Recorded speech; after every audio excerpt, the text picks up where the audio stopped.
So guys, what's going on? We just saw or witnessed a good fight between Joshua Buatsi and Calic. Joshua Buatsi getting the stoppage in the 7th round. Listen, I think Joshua Buatsi is a good fighter. I think, obviously, there's a lot of hype around him.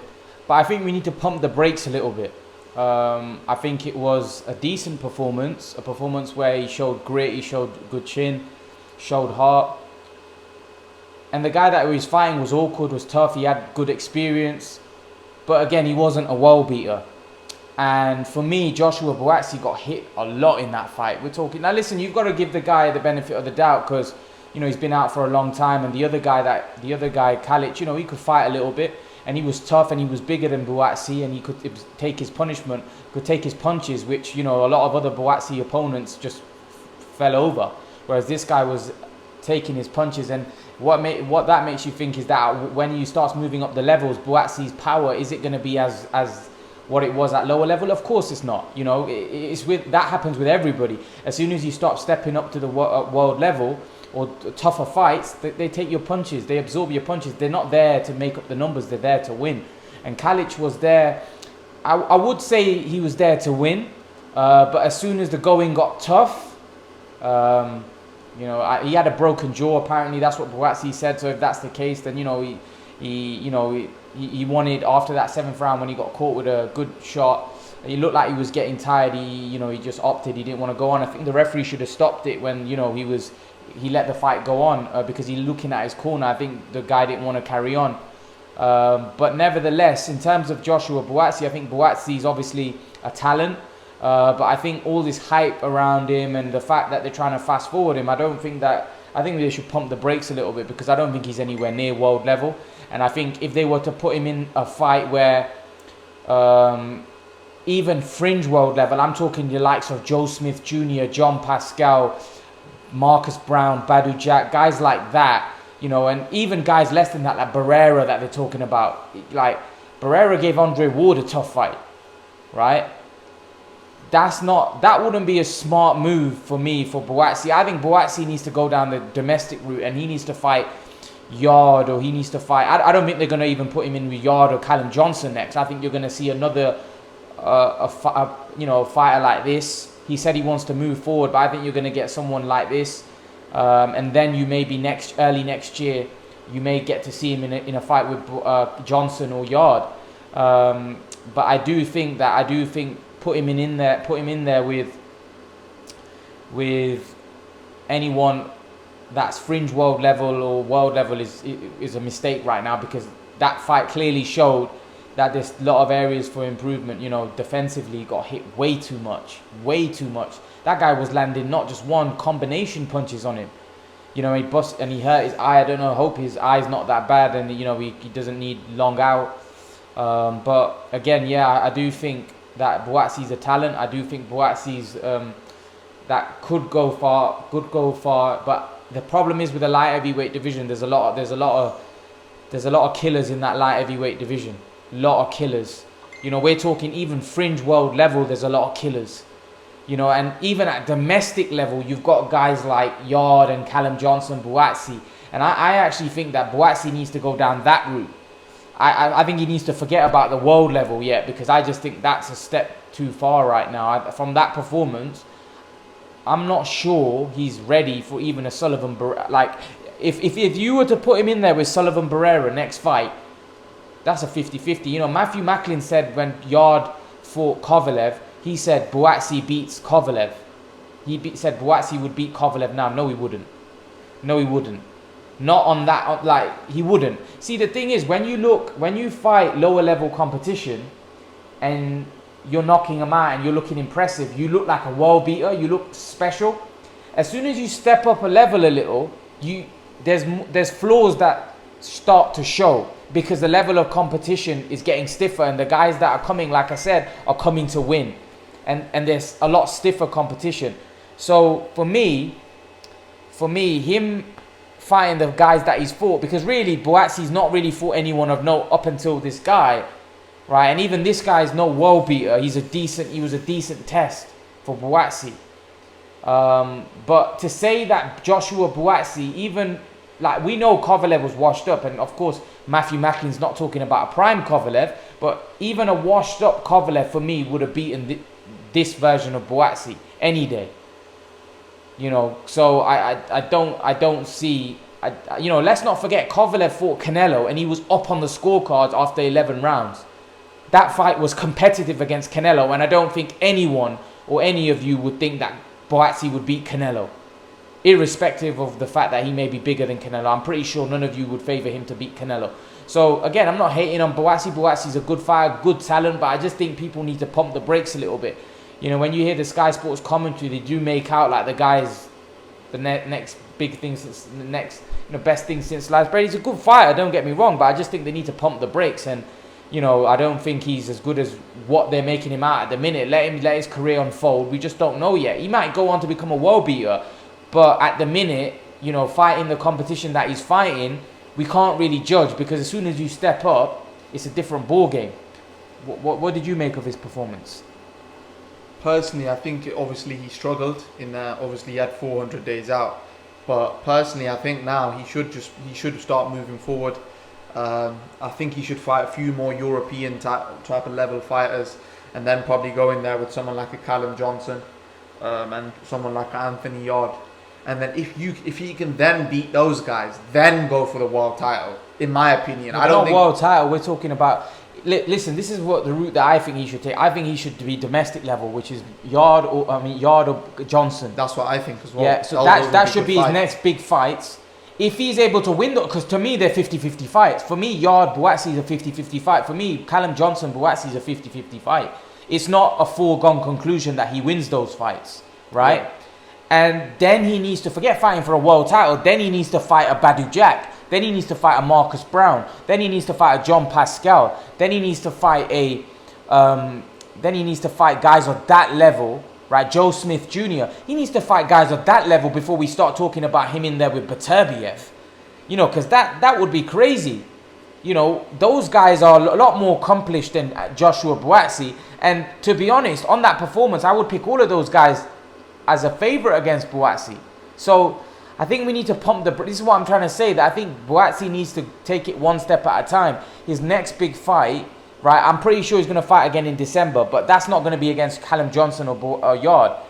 Wins that one, then he goes on to fight Johnson and Johnson or Yard. If he can win that fight, then he goes on to fight like a fringe world level guy, then fight for a world title. What do you think of that? Yeah, I think he still has another 5-6 fights, in my opinion, before he challenges for a world title. If he doesn't lose, you got to realize this guy's only fought, I think, 13 fights now. That's not a lot of fights. He needs at least another 6-7 fights, in my opinion. He should be challenging for his world title. Even then, it's still quite immature. Around 18-19 fights, then he should challenge for the world title, and that's if he can come through all those other 6-7 fights he's going to fight. And you got to realize, like Callum Johnson, or and then some of the other guys if he's matched up against them. But you got to realize that, well, the thing is with tonight, obviously he's been off 400 days. When he comes up against Yard or Johnson, then we'll see how good he is. Man, you got to understand. Here you can't really judge at the moment. You got to understand, both Yard and Johnson have fought at world level, very high world level as well, and they both did well. Johnson put down Beterbiev, and Yard almost had Kovalev out. Yes, in the end they got stopped emphatically, and they lost the fight emphatically, but still they had their moments of success in their world title shots, right?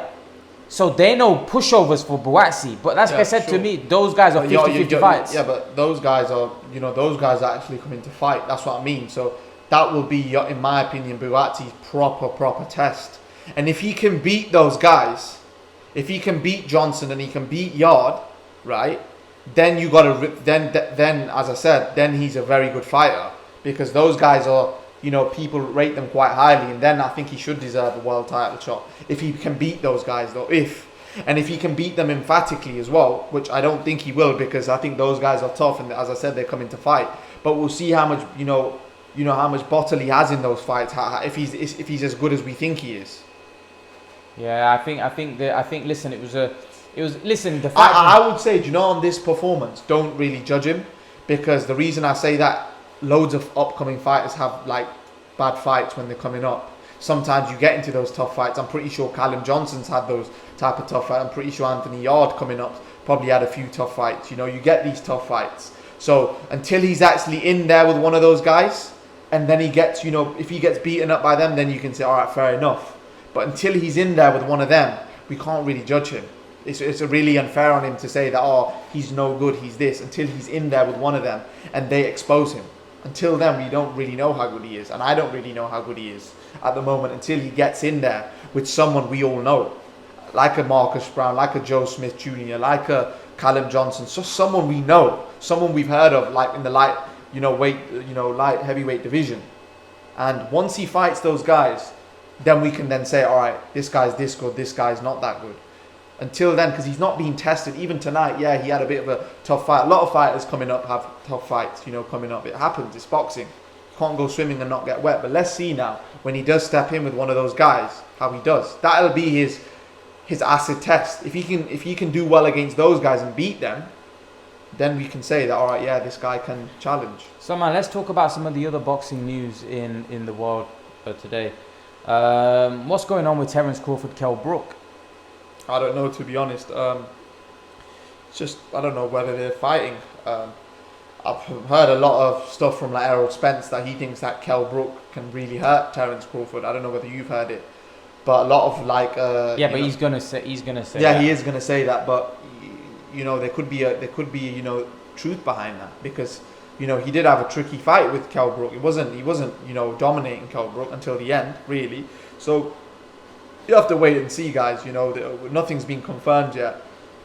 Probably a bit of broadcasting issues at the moment in the UK. That's probably stopping that fight. But I think that fight will go over the line. I think both of them want the fight. And usually when both fighters want the fight. And I can't see Kell Brook not fighting Terence Crawford. Where else is he going to go? Apart from fighting him. I think, guys, that fight will be the next fight probably. Most likely. There's just probably... It's just not been announced yet. We're talking not 5 weeks out now. Really, if you look at it, it's about 5 weeks out, because what is it, October what now? October the 5th, I think. Yeah, so November 14th. So we're talking about 5 weeks out and still no official announcement for a is it a big fight? I don't know, but it is what it is. You know, it's still no announcement, man. So I don't know what's going on there. I don't know whether they're struggling on getting a UK broadcaster to you know, buy the rights of the fight. Nobody wants it. And I don't think it's a pay-per-view fight, as we had a discussion about this before. So it's disappointing that, you know, there's no interest from UK broadcasters, because everybody wants to see Kell Brook get that opportunity against Terence Crawford, because we rather see Kell Brook fight Terence Crawford than Terence Crawford fighting anybody else. Just him being a Brit, it will have some interest here. Even though, you know, Crawford would be a massive favourite in the fight, it just makes it interesting for us as well. You know, and who knows, Kell Brook may pull it off. You know, we never know. It's boxing at the end of the day. And that obviously, the welterweight division now for Britain has kind of disappeared. The top guys have disappeared, like, because Khan has passed his best. Brook has also passed his best. So that would spring some life back into the welterweight division for the Brits, because and plus you got to realise, if Terence Crawford does beat Brook, that at least no one can say to him that, all right, you ain't beaten good welterweights, because then he can say that, listen, I've beaten Horn, I've beaten Khan, and I've beaten Brook. So then he does deserve his chance at all the other good welterweights. He deserves his chance now. I don't think you can say that he doesn't deserve his chance. But a lot of these welterweights say that, oh, he's not really fought any other good Yeah, but the thing is, here's the thing. They'll say that after he beats Kell Brook as well. For me, I think people are starting to disrespect Terence Crawford. And you listen, I was one to say that Terence Crawford's resume is not good, but when you break it down, right, I looked at Errol Spence's wins at world level, and I'm a massive Errol Spence fan. Errol Spence has beaten Kell Brook, who was weight drained. He fought Golovkin, he was weight drained. He fought Lamont Peterson, who was washed up, right? Lamont Peterson was washed up when he fought Errol Spence. He fought Mikey Garcia, who was a lightweight, 135 pounder, right? He fought Chris Algieri, who had been beaten by Manny Pacquiao and Amir Khan and was a 140 pounder, right? Not a true welterweight. And his best win, in my opinion, was against Sean Porter. which was a razor-thin decision. Isn't he fighting Danny Garcia? Now he's fighting Danny Garcia. When's that? So when you break down Errol Spence's resume, he's beaten 5 former world champions. Terence Crawford beat Amir Khan, who has beaten 11 former world champions. You know, and to me, that although Khan was past his best, you've got to respect that. You've got to respect that. And then even Horn would beat Pacquiao. Well, yes, I don't think he won the fight, Horn, but he beat Pacquiao. And, you know, Benavidez, although, yes, he was a tough fight. He was one-legged, but he was a tough fight. And he would be a tough fight for anyone. Crawford's right. So I think Crawford's being disrespected right now. I think Crawford's a good fighter. Yes, his resume is a little weak. But I do think some of the Spence fans and some of the boxing fans in general are giving Crawford a lot of disrespect. When really, if you break it down, Spence hasn't fought like he's fought killers. You know, if you break down Spence's resume... But now you got to realise the guy Spence fighting now, like he's fought Sean Porter, now he's fighting Danny. That's 2 back-to-back But Salman, killers. again, yes, I get that. But even Porter, for example, that was a close fight.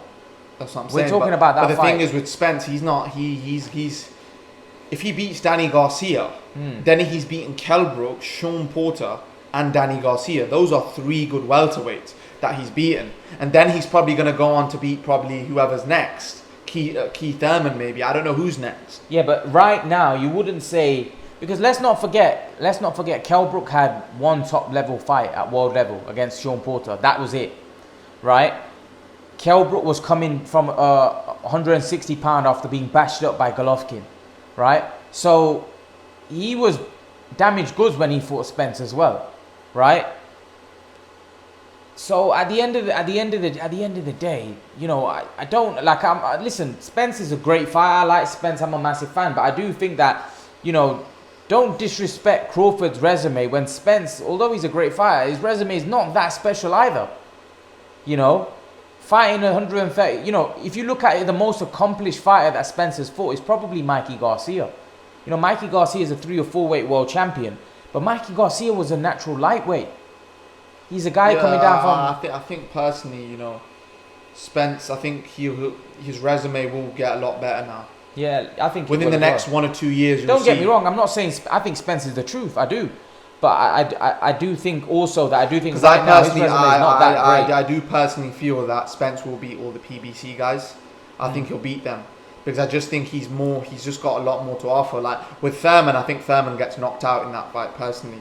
I don't think Thurman can be in there with Spence and have a hard fight. I think he'll jack in that fight. And I think with Pacquiao... Who's the best welterweight in the world? One answer before we sign off. Probably at the moment, Errol Spence. At the moment, Errol Spence, yeah. Fair enough, guys. Leave your thoughts in the comment section below. Let me know what you think. And guys, I will see you guys in the next video. Peace.